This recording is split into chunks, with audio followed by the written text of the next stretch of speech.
সালটা 1989। একদল তরুণ তরুণী মন খুলে আনন্দ করার জন্য বেরিয়েছিল এক সমুদ্রযাত্রায়।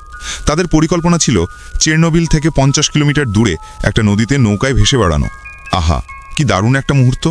6 জন বন্ধু, 2টো সুন্দরী মেয়ে আর একজন গান বাজিয়ে বন্ধু, সব মিলিয়ে জীবনটা যেন এক আনন্দমেলা। হাসি খুশি আর হৈহুল্লোড়ে তাদের সময় কাটছিল স্বপ্নের মতো। কিন্তু আনন্দের রেশ কাটতে না কাটতেই নেমে এলো অন্ধকার। রাতের বেলা সবাই মিলে খুব বেশি পান করে ফেলল, এতটাই বিভোর হয়ে ঘুমিয়ে পড়ল যে টেরও পেল না কখন তাদের নৌকা ভেসে গেছে এক নিষিদ্ধ অঞ্চলে। যখন তাদের ঘুম ভাঙল তখন অনেক দেরি হয়ে গেছে। নদীর জল তাদের ধারণার চেয়েও দ্রুত গতিতে বইছে, আর তার উপর হঠাৎ এক বিকট শব্দে বিস্ফোরণ। 6 জন ভয়ে লাফিয়ে নদীতে ঝাঁপিয়ে পড়ল। তারপর দেখল দূরে এক বৃদ্ধ মাছ ধরছে বোমার সাহায্যে। এই বৃদ্ধ শুধু মাছই ভাজেনি, তাদের সাধের নৌকাটা উড়িয়ে দিয়েছে। বৃদ্ধ বুঝতে পারল যে সে ভুল করেছে, তাই তাড়াতাড়ি করে তাদের নিজের কুড়ে ঘরে নিয়ে গেল।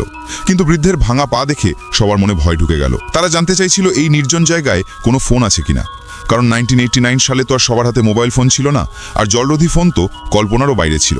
একটা ল্যান্ডফোন পেলে অনেক বড় ব্যাপার ছিল, কিন্তু এমন প্রত্যন্ত জায়গায় ফোন পাবে কোত্থেকে? বৃদ্ধ তাদের খুব যত্ন করে আপ্যায়ন করলো।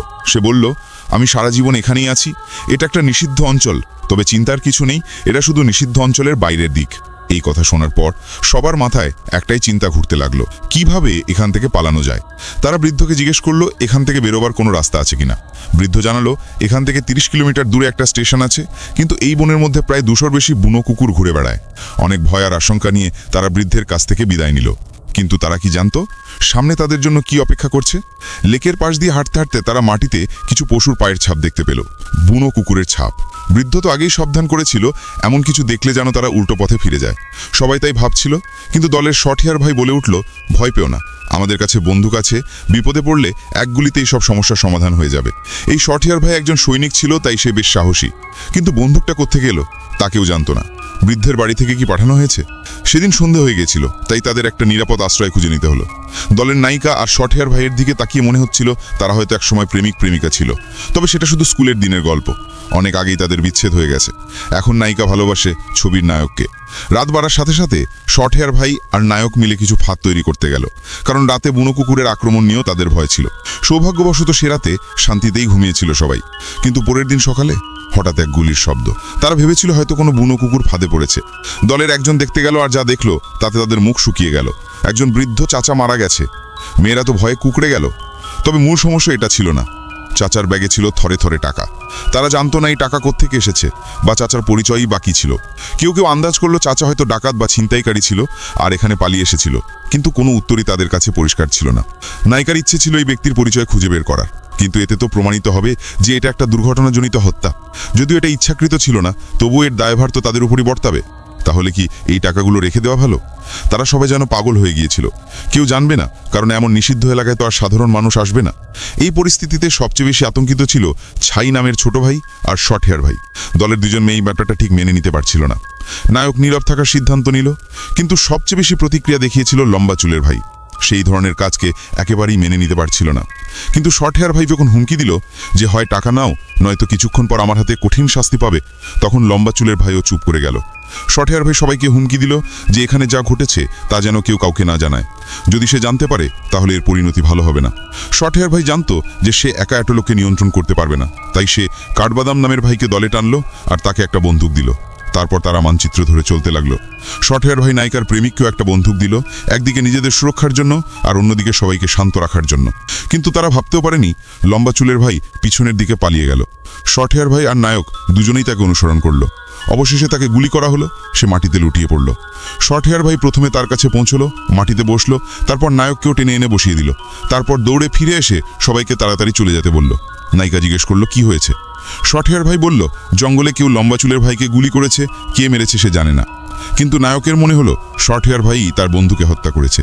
নায়িকা রেগে শঠিয়ার ভাইয়ের সাথে লড়াইয়ে জড়িয়ে পড়ল। অবশেষে সবাই বন্দুক তুলে নিল, কারণ নায়ক যখন লম্বা চুলের কাছে দৌড়ে গিয়েছিল তখন সে মারা গিয়েছিল। তারা নিশ্চিত ছিল না জঙ্গলে সত্যি অন্য কেউ আছে কিনা। যদি শঠিয়ার ভাই এই টাকা আত্মসাৎ করার জন্য এক এক করে সবাইকে মেরে ফেলার পরিকল্পনা করে থাকে, তাহলে কি হবে? অবশেষে দলটা ভেঙে গেল। নায়ক নায়িকা এক পথে, বাকি 3 জন অন্য পথে, কারণ তারা একে অপরকে সন্দেহ করতে শুরু করেছিল। একসাথে থাকাটা খুবই বিপজ্জনক মনে হচ্ছিল। নায়িকা আর নায়ক জঙ্গলে হাঁটতে হাঁটতে একটা বুনো কুকুর দেখতে পেল, কিন্তু কুকুরটা তাদের আক্রমণ করেনি, তাই দুজনেই দ্রুত চলে গেল। শঠিয়ার ভাই আর তার সঙ্গীরা শহরের দিকে গিয়েছিল, সেখানে তারা একটা টহল গাড়ি খুঁজে পেল। গাড়িটার মালিককে তাও তারা জানতো না, তবে প্রধান রাস্তা দিয়ে যাওয়াটা স্পষ্টতই বিপজ্জনক ছিল, তাই তাদের শুধু ছোট পথ দিয়ে যেতে হলো। উভয় দলই বনের পরিত্যক্ত শহরে পৌঁছলো। নায়ক নায়িকা লোকানোর জন্য একটা জায়গা খুঁজে নিল। বাড়িঘরগুলো সম্পূর্ণ ধ্বংস হয়ে গেছে। চেরনোবিল পারমাণবিক বিদ্যুৎ কেন্দ্রের দুর্ঘটনার পর থেকে এখানে আর কেউ ছিল না। নাক এবার মুখ খুলল। কেন সে নীরব থাকার সিদ্ধান্ত নিয়েছিল তা প্রকাশ করল। তার একটা ছোট ভাই ছিল যে হার্ট রোগে ভুগত, আর তাদের পরিবারের অবস্থাও ভালো ছিল না। এই টাকা ছাড়া সে তার ভাইকে বাঁচাতে পারত না। কিন্তু নায়িকার মনে একটা প্রশ্ন কি দিল, তারা এখন যেখানে আছে সেটা কি বিকিরণ অঞ্চল? নায়িকার বুদ্ধি এবার ঠিক জায়গায় ফিরে এলো। এতক্ষণ যেন তারা বুনো পাহাড়ে ঘুরতে এসেছিল। উপরন্তু বাইরে বুনো কুকুরও ছিল, যা খুবই বিপজ্জনক। কিন্তু নায়ক তাকে আশ্বস্ত করল, এটা ঠিক আছে, ভয় পেও না, আমাদের কাছে বন্দুক আছে। কিন্তু নায়িকা বেশি দূর যেতে পারল না। সে কিছুটা অস্বস্তি অনুভব করল। সে বলল, আমরা এক রাতে বিশ্রাম নেবার জন্য একটা জায়গা খুঁজে বের করি। অবশেষে তার একটা ভাঙা বাসের ভিতরে লুকিয়ে পড়ল। শর্ট হেয়ার ভাই আর তার সঙ্গীরা শহরে এসেছিল। এখানকার ধ্বংসযজ্ঞ তাদের বিপদের গভীরতা উপলব্ধি করতে দেয়নি। সবচেয়ে ভয়ঙ্কর হলো অদৃশ্য বিপদ। ছাই নামের ছোট ভাই এখানে কিছু ওয়াইন খুঁজে পেয়েছিল। ছোট বোনের সাথে পান করতে যাচ্ছিল, কিন্তু হঠাৎ একটা গুলিতে সে মারা গেল। তাদের মধ্যে শুধু শর্ট হেয়ার ভাইয়ের কাছে বন্দুক ছিল, তাই মেয়েটা ভাবল যে শর্ট হেয়ার ভাই এটা করেছে। কিন্তু শর্ট হেয়ার ভাইয়ের আচরণ আর বাইরে থেকে কেউ ডিজাইন করার বিষয়টি দেখে আমার মনে হচ্ছে প্রথম যে লম্বা চুলের ভাই মারা গিয়েছিল সেও হয়তো শর্ট হেয়ার ভাইয়ের দ্বারা নিহত হয়নি। রহস্য আরও ঘনীভূত হচ্ছে আর বিপদ আরও বড় আকার নিচ্ছে। দুজন বন্ধু ইতিমধ্যেই মারা গেছে, আর শর্ট হেয়ার ভাই টাকা নিয়ে পালিয়েছে। বাকি রইল এক মেয়ে আর আমাদের নায়ক নায়িকা। নায়ক নায়িকা তখন একটা বাসের মধ্যে একে অপরকে জড়িয়ে ধরে বসেছিল। হঠাৎ করে অসাবধানে স্টিয়ারিং হুইলে চাপ লেগে বাসের হর্ন বেজে উঠল। এই শব্দই হয়তো সেই মেয়েটির মনোযোগ আকর্ষণ করল, যে জঙ্গলে তাদের খুঁজে বেড়াচ্ছিল। শব্দের উৎস ধরে মেয়েটি বাসের ভেতরে ঢুকল। ভয়ে জড়সড় হয়ে সে সব ঘটনা খুলে বলল। কিন্তু এই মেয়েটি ছিল খুব বোকা। নায়ক নায়িকা যখন ঘুমিয়ে পড়ল, সে সুযোগ বুঝে তাদের টাকাগুলো নিয়ে নিল।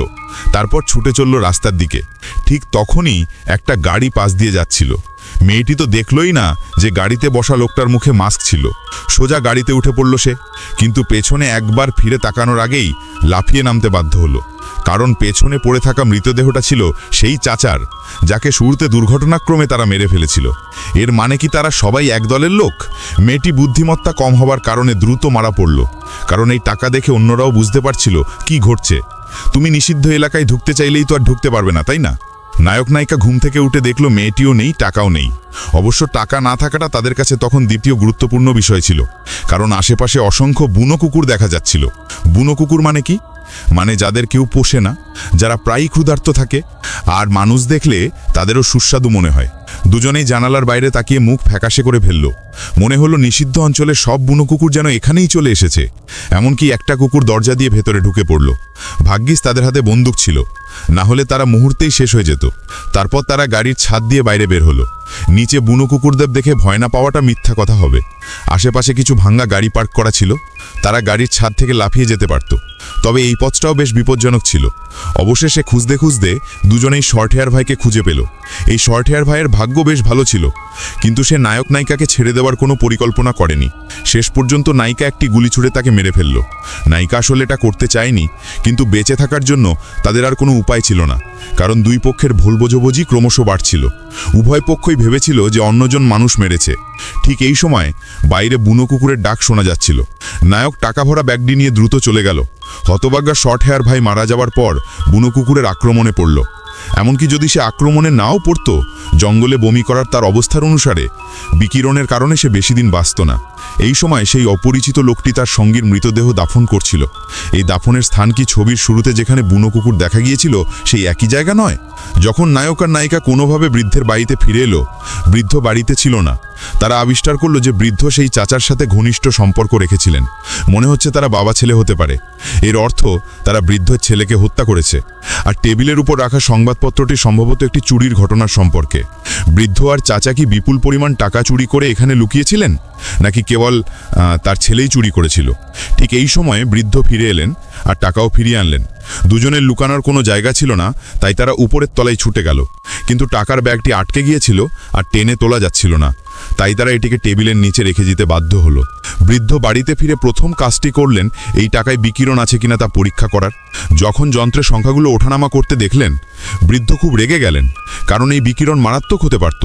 কিন্তু যখন তিনি টাকাটা পাশে ফেলে দিলেন, যন্ত্রটা তখনও বাজছিল। অবশেষে তিনি দেখতে পেলেন যে টেবিলের নিচে আরও কিছু আছে, আর আবিষ্কার করলেন যে বাড়িতে কেউ আছে। তারপর উপরের তলায় গুলি চালালেন। নায়ক নায়িকা শুধু জানালা দিয়ে ঝাঁপিয়ে পড়ল, তারপর গাড়ি চালিয়ে চলে যাওয়ার প্রস্তুতি নিচ্ছিল। কিন্তু বৃদ্ধের হাতে বন্দুক থাকায় কিভাবে পালিয়ে যাওয়া যাবে? বিপদ আঁচ করতে পেরে অবশেষে তারা বৃদ্ধকে মেরে। নায়কও জানত যে এই টাকায় বিকিরণ আছে, কিন্তু তার ছোট ভাইয়ের জন্য তাকে এটা নিতেই হতো। নায়িকা কখনোই এই টাকা বা ব্যাগ টাচ করেননি, কিন্তু এখান থেকে চলে যাওয়ার সময় নায়কের পা ফাজে আটকে গেল। নায়িকা একা এটা খুঁড়তে পারছিল না। উপরন্তু নায়ক বিকিরিত হওয়ায় কিছুক্ষণ পরেই তার নড়াচড়া বন্ধ হয়ে গেল। অবশেষে শুধু নায়িকা একাই টাকা নিয়ে বেঁচে ফিরে এলেন। আমি জানি না নায়িকা যখন চলে যাচ্ছিলেন তখন কি ভাবছিলেন, কিন্তু তিনিও আসলে বিকিরিত হয়েছিলেন। কিন্তু নায়িকা বেশিরভাগ টাকা নায়কের মায়ের কাছে দিয়েছিলেন, যাতে তিনি তার ছোট ভাইয়ের অসুস্থতার চিকিৎসা করাতে পারেন। বন্ধুরা, আজ আমরা নিষিদ্ধ অঞ্চল সিনেমার যে গল্পটা শুনলাম, সেখানে বারবার একটা শব্দ ঘুরে ফিরে এসেছে, বিকিরণ। কিন্তু এই বিকিরণ আসলে কি, আর কেনই বা এটা এত ভয়ঙ্কর? চলো 1 মিনিটে সহজভাবে বুঝে নেওয়া যাক। ভাবো, আমাদের সূর্য থেকে যে আলো আর তাপ আসে, সেটাও এক ধরনের বিকিরণ। এটা আমাদের জীবন ধারণের জন্য খুবই দরকারি। কিন্তু কিছু বিকিরণ আছে যা সূর্যের আলোর চেয়েও অনেক শক্তিশালী আর অদৃশ্য। যেমন এই গল্পে চেরনোবিলের পারমাণবিক বিদ্যুৎ কেন্দ্রে দুর্ঘটনার কথা বলা হয়েছে। সেখানে যে বিস্ফোরণ হয়েছিল, তা থেকে এমন কিছু কণার শক্তি ছড়িয়ে পড়েছিল যা খালি চোখে দেখা যায় না, গন্ধও পাওয়া যায় না, কিন্তু শরীরের জন্য এটা মারাত্মক ক্ষতিকর। এই অদৃশ্য শক্তি বা কণা যখন আমাদের শরীরের কোষের ভেতরে ঢুকে পড়ে, তখন সেগুলো নষ্ট করে দেয়। এর ফলে মানুষ অসুস্থ হয়ে পড়ে, এমনকি মারাও যেতে পারে। ছবিতে দেখেছ কিভাবে বিকিরণের ফলে নায়কের শরীর খারাপ হয়ে গিয়েছিল, আর টাকা ছুঁয়েও অনেকে অসুস্থ হয়েছে। যদি তারা ঘুমিয়ে না পড়তো, তাহলে সম্ভবত তারা নিষিদ্ধ এলাকায় প্রবেশ করত না, কারণ স্থানীয়রা অবশ্যই জানতো যে সেখানে বিকিরণ আছে। যদি গল্পটা তোমার মন ছুঁয়ে যায়, তাহলে একটা লাইক আর সাবস্ক্রাইব করে দিও, আর তোমার বন্ধুদের সাথে শেয়ার করতে ভুলো না। দেখা হবে পরের ভিডিওতে নতুন কোনো গল্প আর নতুন কোনো শিক্ষামূলক বার্তা নিয়ে।